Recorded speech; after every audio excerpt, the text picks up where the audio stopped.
Olá, a paz do Senhor, que bom!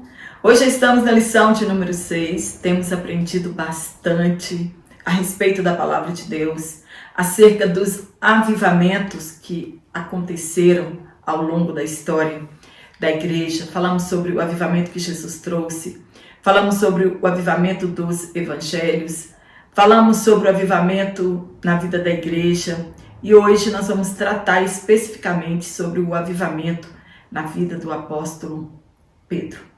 Para você que está aqui pela primeira vez, sou Jane Martins de Souza, professora, também superintendente de escola bíblica dominical. É uma satisfação muito grande ter cada um de vocês aqui semanalmente. Quero agradecer as orações, o carinho, o feedback dos irmãos. Tudo isso faz com que meu canal cresça e chegue ao alcance de outras pessoas. Muito obrigada a você que falou de onde você é. Sou grata a Deus, esse canal tem chegado, por que não dizer, quase que em todas as regiões do estado do Brasil. E graças a Deus, tenho ajudado algumas pessoas. E hoje nós vamos aprender bastante, então fica comigo até o final desta aula. E juntos nós vamos aprender bastante a respeito da vida do apóstolo Pedro. E hoje na lição nós vamos falar sobre o avivamento no ministério de Pedro.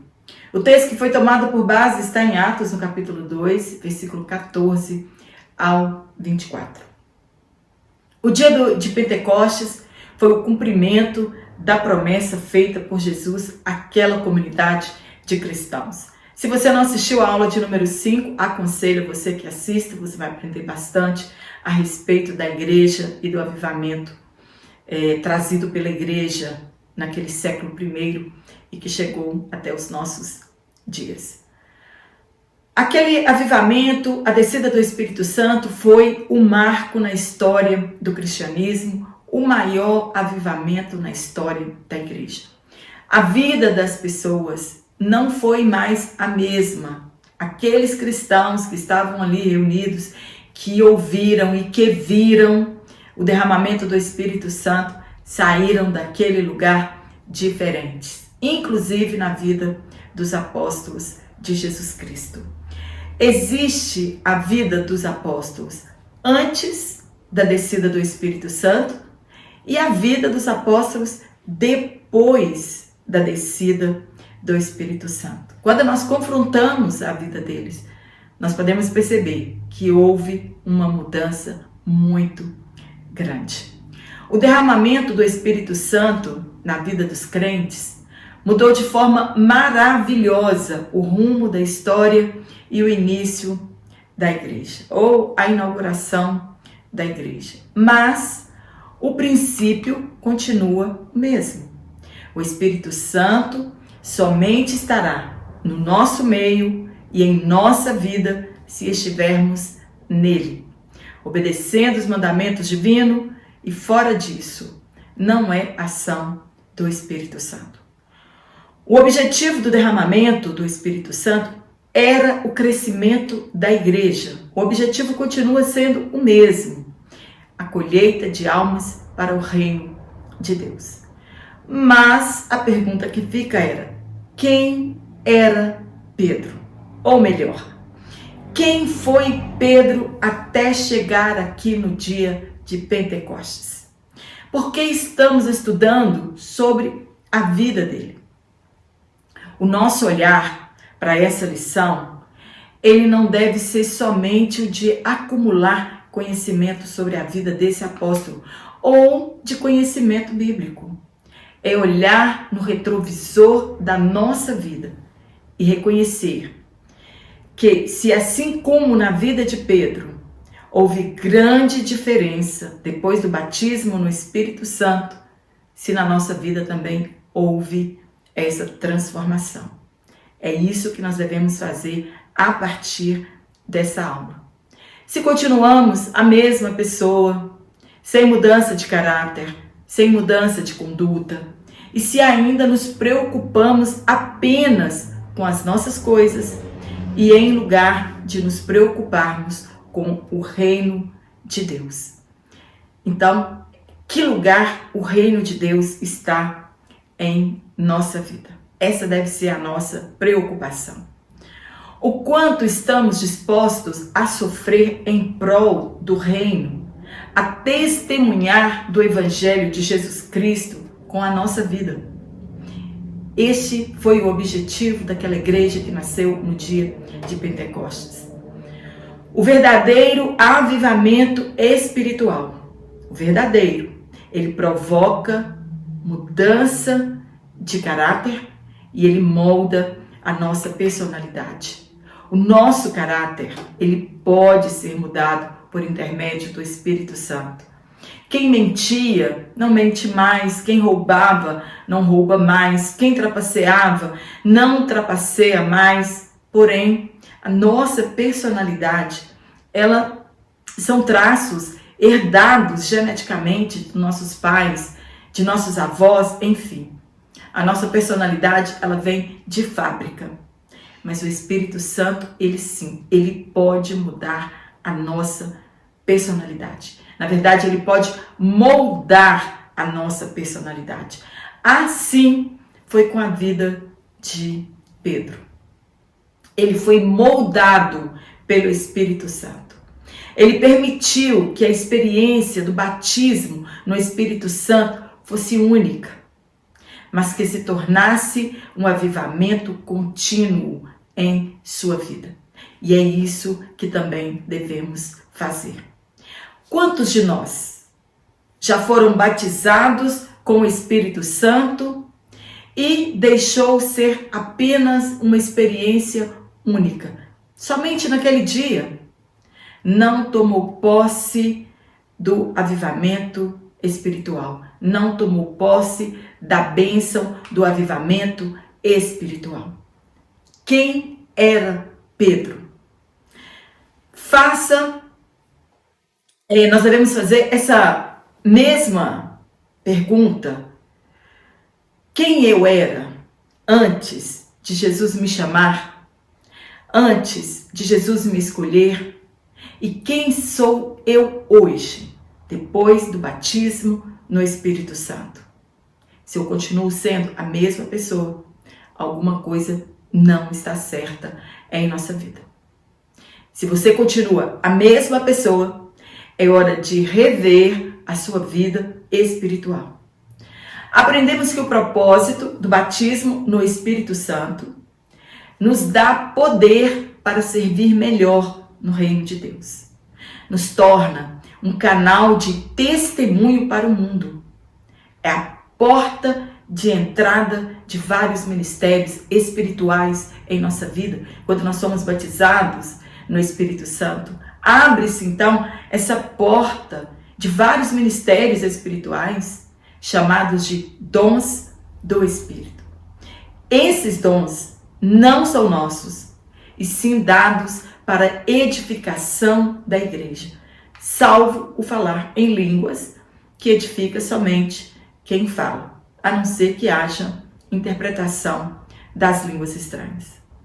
Foi esse o motivo que Deus adornou a sua igreja com poder, para sermos testemunhas dos mistérios divinos.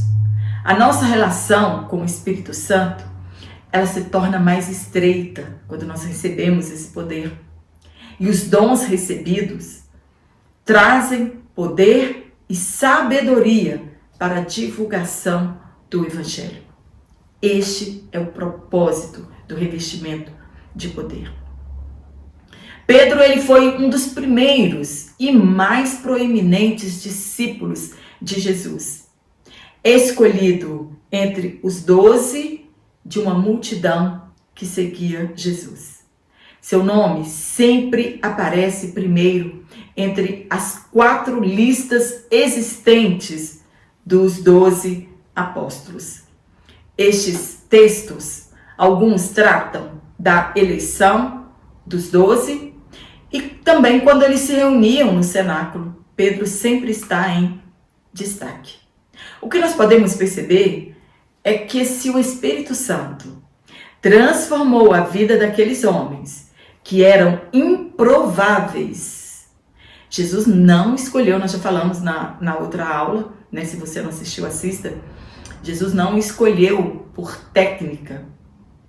para estabelecer aquela comunidade, os seus apóstolos, seus discípulos, né? Aqueles homens eram os improváveis a serem escolhidos. E assim também nós somos improváveis. Ele também pode fazer o mesmo em nossa vida. Pedro, ele era de Betsaida, mas residia em Cafarnaum por questões de trabalho. Ele era casado, pescador e provavelmente filho de pescador. Pedro, ele era impulsivo, voluntarioso e espiritualmente débil. O que quer dizer isso? De pouco ânimo, desanimado, até porque ele não tinha muita esperança em decorrência da opressão vivida pelo governo romano. Eles estavam sendo afligidos naquele tempo por cargas tributárias pesadas e que não é muito diferente do que nós estamos vivendo hoje na nossa nação. Entretanto, depois do Pentecostes, Pedro se tornou um novo homem, ousado, cheio de coragem para evangelizar, agora um homem cheio do poder de Deus, cheio do Espírito Santo. No tópico 1, Pedro antes do Pentecostes. No ponto 1, as duas atitudes de Pedro, antes e depois. Antes de receber poder, de ser capacitado, e depois de receber poder. Pedro ainda não era um homem cheio do Espírito Santo. Por isso ele era suscetível a variações espirituais, e essa fragilidade dava brechas, tanto para ser usado por Deus, como ser usado pelo diabo. Ainda lhe faltavam algumas coisas. Ele precisava ser lapidado. E Jesus, conhecendo o potencial nele, investiu grandemente na vida de Pedro. Por isso o Espírito Santo tem investido em mim, em você. Ele vê potencial que nós não vemos. Ele teve fé suficiente para dizer que Jesus era o Filho de Deus. Quando Jesus perguntou, o que as pessoas aí andam dizendo quem eu sou? E eles traçam isso, né, que as pessoas falavam a respeito de Jesus.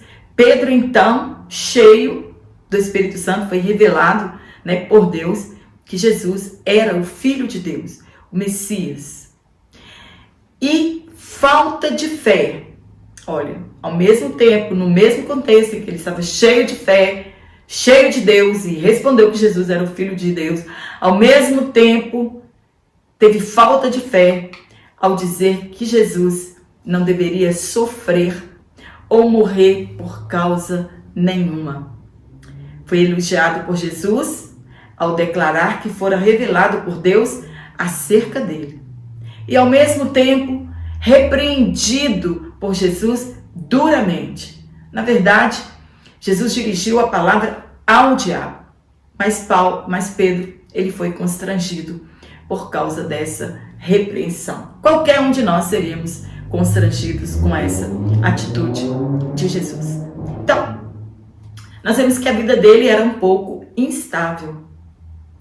Jesus, ao encontrá-lo, o chamou de Cefas. O primeiro encontro que Jesus teve com Pedro, né, que nós conhecemos como Pedro, Jesus, ao encontrá-lo, o chamou de Cefas. Cefas está no aramaico. Ou Pedro, que é no idioma grego. Ele seria Pedra e não mais Simão ou Simeão.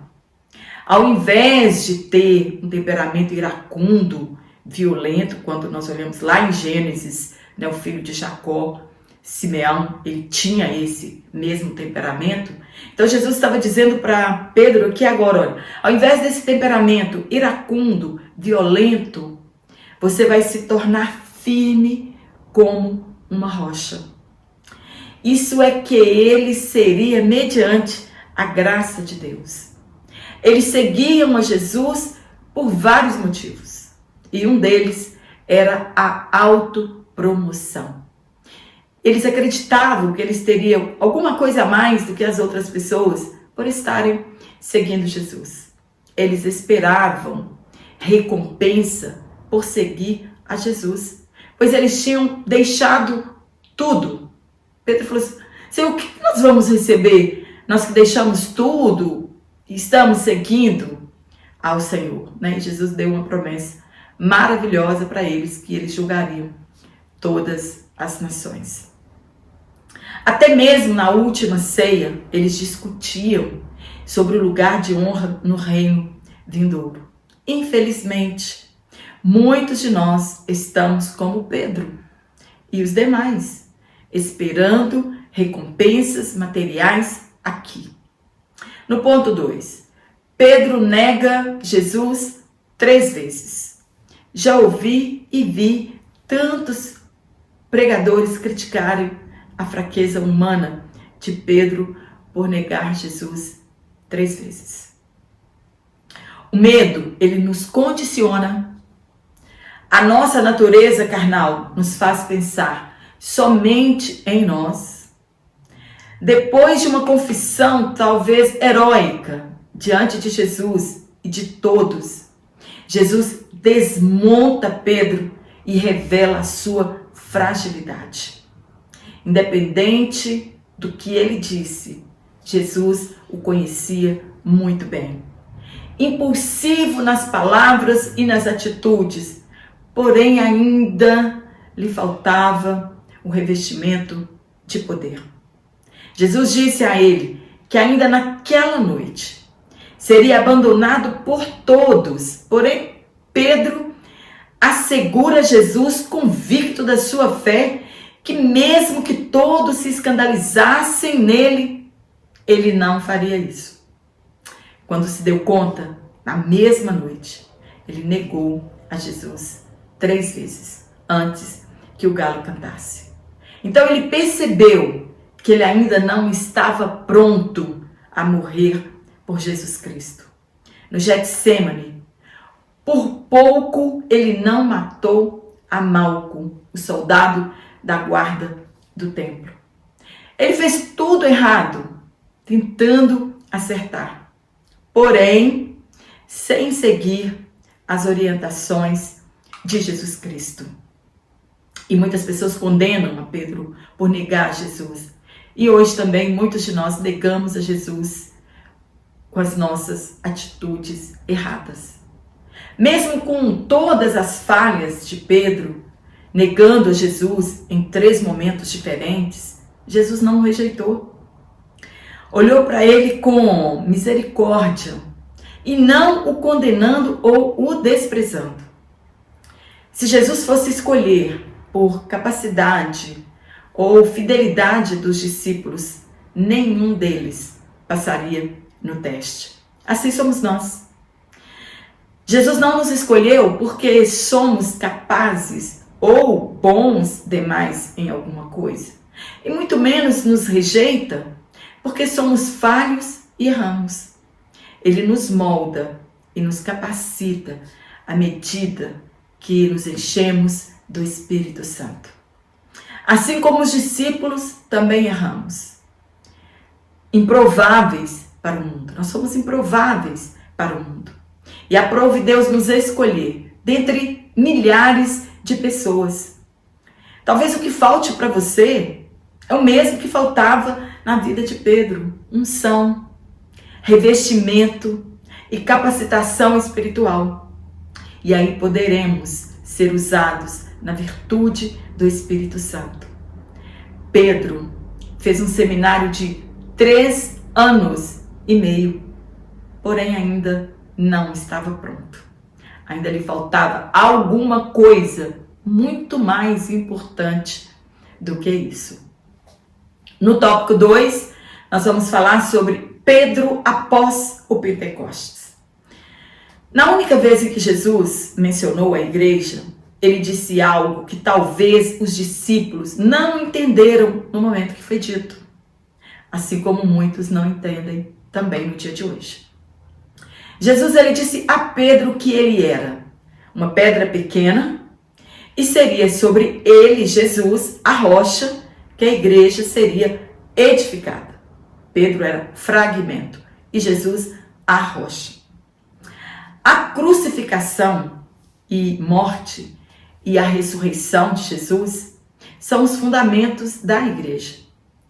Ele afirmou que as portas do inferno ou do Hades não poderá vencê-la ou prevalecer sobre a igreja. E que daria a ele, Pedro, as chaves do reino e não do céu, como muitas pessoas imaginam. E o que ele ligasse ou desligasse na terra seria feito no céu da mesma forma. Precisamos entender que cada cristão é uma pedra viva nessa igreja. Pedro, em sua carta, ele afirmou que nós somos pedras vivas. Nós já sabemos que esse edifício espiritual, ele ainda não está pronto, acabado. Na Bíblia, entre aspas, portas, ela representa autoridade e poder. Jesus estava afirmando que este poder organizado da morte e de Satanás seria destruído por intermédio da morte e ressurreição de Jesus. Cristo derrubaria estas portas e libertaria os cativos. Então, este poder não prevalecerá contra a igreja. São as forças que se opõem a Cristo e à igreja. A chave que Jesus entregou para Pedro é um emblema de autoridade. Jesus condenou os peritos da lei, porque se apoderaram da chave do conhecimento. Ninguém na terra tem as chaves do céu. As chaves, elas são usadas para abrir portas. E Pedro teve o privilégio de abrir a porta da fé aos judeus no Pentecostes. Depois ele abriu a porta aos samaritanos para receberem o batismo no Espírito Santo. Depois ele abriu a porta aos gentios, Cornélio e toda a sua casa. Isso não quer dizer que ele tinha uma posição superior aos demais. Pedro sempre se considerou um servo de Cristo. Ligar e desligar era muito comum entre os rabinos. Jesus não disse que ele teria poder de salvar ou de condenar alguém. Jesus não disse isso, mas de proibir e de permitir. Jesus estava dando a ele a autoridade para detectar culpa ou inocência de uma pessoa, mas de anunciar a culpa e a inocência de uma pessoa. Ananias e Safira é um exemplo para nós. No caso, quando ele disse, em que dois concordem com algo, será concordado no céu, Jesus estava ensinando, não que podemos impor a nossa vontade no céu. Nós concordamos e Deus tem de fazer. Não. Mas que eles deveriam fazer na terra tudo que Deus havia determinado. E não foi somente Pedro. Os outros apóstolos também receberam este mesmo poder de abrir portas. No Apocalipse, na carta à igreja da Ásia, Jesus afirma que colocou uma porta aberta diante deles e que ninguém poderia fechar. Era a porta da palavra, aberta aos gentios e judeus. Chegou o tão esperado dia, a tão esperada promessa em que Deus derramaria do seu Espírito e que Jesus enviaria o Espírito Santo. No ponto 1, Pedro batizado no Espírito Santo. Pedro tornou-se em outro homem, logo após ser cheio do Espírito Santo. Ficou para trás aquele Pedro violento, inconsequente, e nasceu ali um novo homem, corajoso, ousado e cheio de unção. Como sempre falante e líder do grupo dos 12. Falou àquela multidão que estava atônita com aquele acontecimento e falou da promessa do Pai. A pregação foi tão poderosa que seus ouvintes, conscientes da sua responsabilidade de terem matado Jesus, o Messias enviado, compungiram em seus corações e perguntaram o que eles deveriam fazer, sabendo que eles eram culpados do sangue de Jesus Cristo. Qual atitude eles deveriam então tomar? Infelizmente, hoje as nossas pregações, elas são massagens, né, ao ego das pessoas, pregações motivacionais de sucesso, independente da vida pecaminosa em que nós estivermos. Não queremos ouvir pregações que nos acusem de sermos culpados pela crucificação de Jesus, que foram os meus pecados que levaram Jesus ao Getsêmani, que preciso me arrepender e confessar meus pecados, e por isso ninguém nos perguntará o que deve ser feito para que sejam perdoados os seus pecados. Mas ali foi a inauguração da igreja, a confirmação da palavra com sinais. A resposta de Pedro foi, abre aspas, arrependam-se e sejam batizados em nome de Jesus, para receberem o dom do Espírito Santo, fecha aspas. Hoje, as pessoas são convidadas a irem à frente, para receberem o batismo no Espírito Santo, mas elas não sabem o que farão com isso, ou com esse dom, depois que forem para casa. O que eu vou fazer com este dom? Estou indo embora para casa, e agora? Hoje, esse dom virou cartão de apresentação para pregadores. Alguns dizem, entre aspas, eu oro e Jesus batiza. Podem me convidar. Sabe qual foi o resultado daquela colheita? Quase 3.000 almas se batizaram naquele dia. No ponto 2, Pedro e a cura do coxo. Naquele tempo, a igreja não tinha dinheiro, não tinha status social, não tinha influência política, o que muitos consideram essencial no dia de hoje. Mas eles tinham o que nós não temos hoje: poder. E ganharam multidões para Cristo e implantaram dezenas de igrejas. Os 120 reunidos no templo falaram noutras línguas, porém não línguas estranhas, mas no idioma em que todos que estavam peregrinando em Jerusalém puderam entender que eles glorificavam a Deus e davam graças. Ficaram perplexos. Alguns achavam que eles estavam embriagados. Porém, um judeu, ele não bebe vinho, bebida alcoólica, antes das 9 da manhã, principalmente em uma festividade religiosa.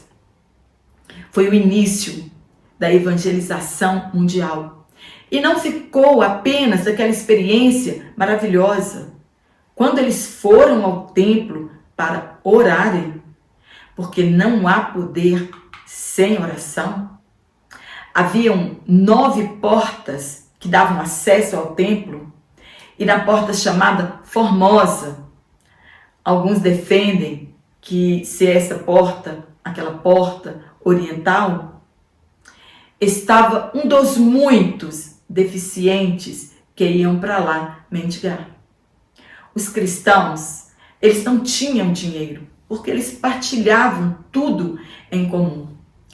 Mas a necessidade daquele coxo naquele dia não era dinheiro, e sim a cura que o daria dignidade.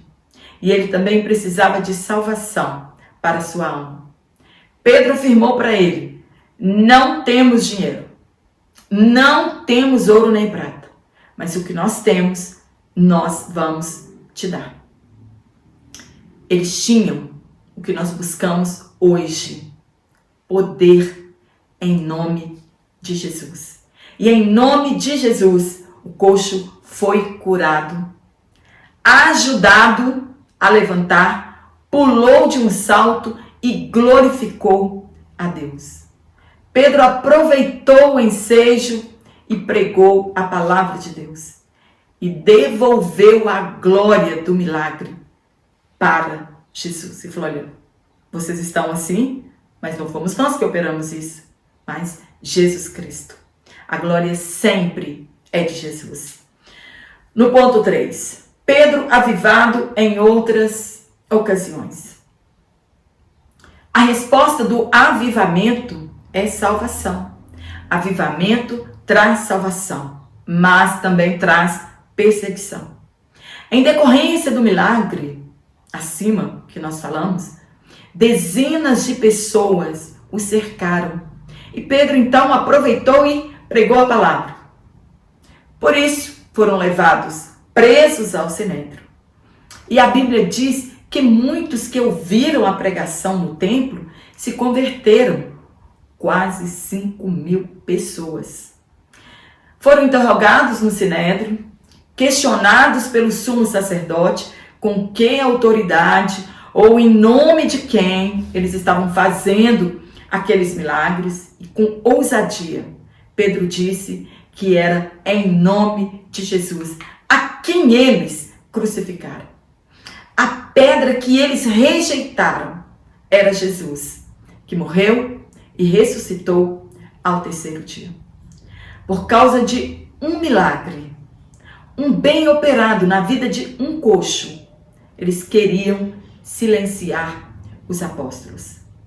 Deliberaram entre eles proibir os apóstolos de pregarem no nome de Jesus. Mas Pedro e João lhes disseram que julgasse o que era mais importante, o que era mais conveniente, obedecer a Deus ou a eles. Quando saíram da prisão, contaram aos outros o fato ocorrido, oraram a Deus e, ao invés do medo, pediram a Deus que lhes desse ousadia e capacitação espiritual para anunciarem a palavra e que, por meio do nome de Jesus, milagres acontecessem. E aquele lugar tremeu. E todos ficaram cheios do Espírito Santo e continuaram a anunciar a palavra de Deus corajosamente. É para isso que nós recebemos poder do alto. Muitos milagres aconteceram. E decorridos estes milagres, muitas pessoas foram salvas, se converteram, confessando os seus pecados. Era o avivamento levado por intermédio do apóstolo Pedro. Enéas foi curado, 8 anos estava paralítico. Dorcas ressuscitou na cidade de Jope, tudo feito por intermédio da oração. Deus operando milagres quando a sua igreja obedece o ID. No terceiro tópico, nós vamos falar sobre a igreja de hoje e o avivamento do Pentecostes. Quero dizer para você que vou deixar aqui o link do meu WhatsApp, se você quiser entrar em contato comigo. Também o link do meu Instagram, se você quiser me seguir nas minhas redes sociais.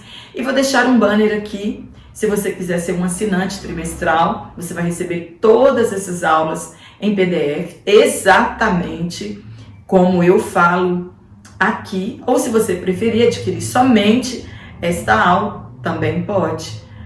Você pode ser um assinante trimestral ou receber somente este único PDF. Então, na descrição deste vídeo, você vai encontrar os links que você fala diretamente comigo. O que mudou da igreja do passado para hoje? Nada. Deus sempre derramou o seu poder na igreja em todos os séculos. A promessa de Jesus foi de estar conosco até o final dos tempos, até o final dos séculos. O nosso propósito, ele pode ser diferente.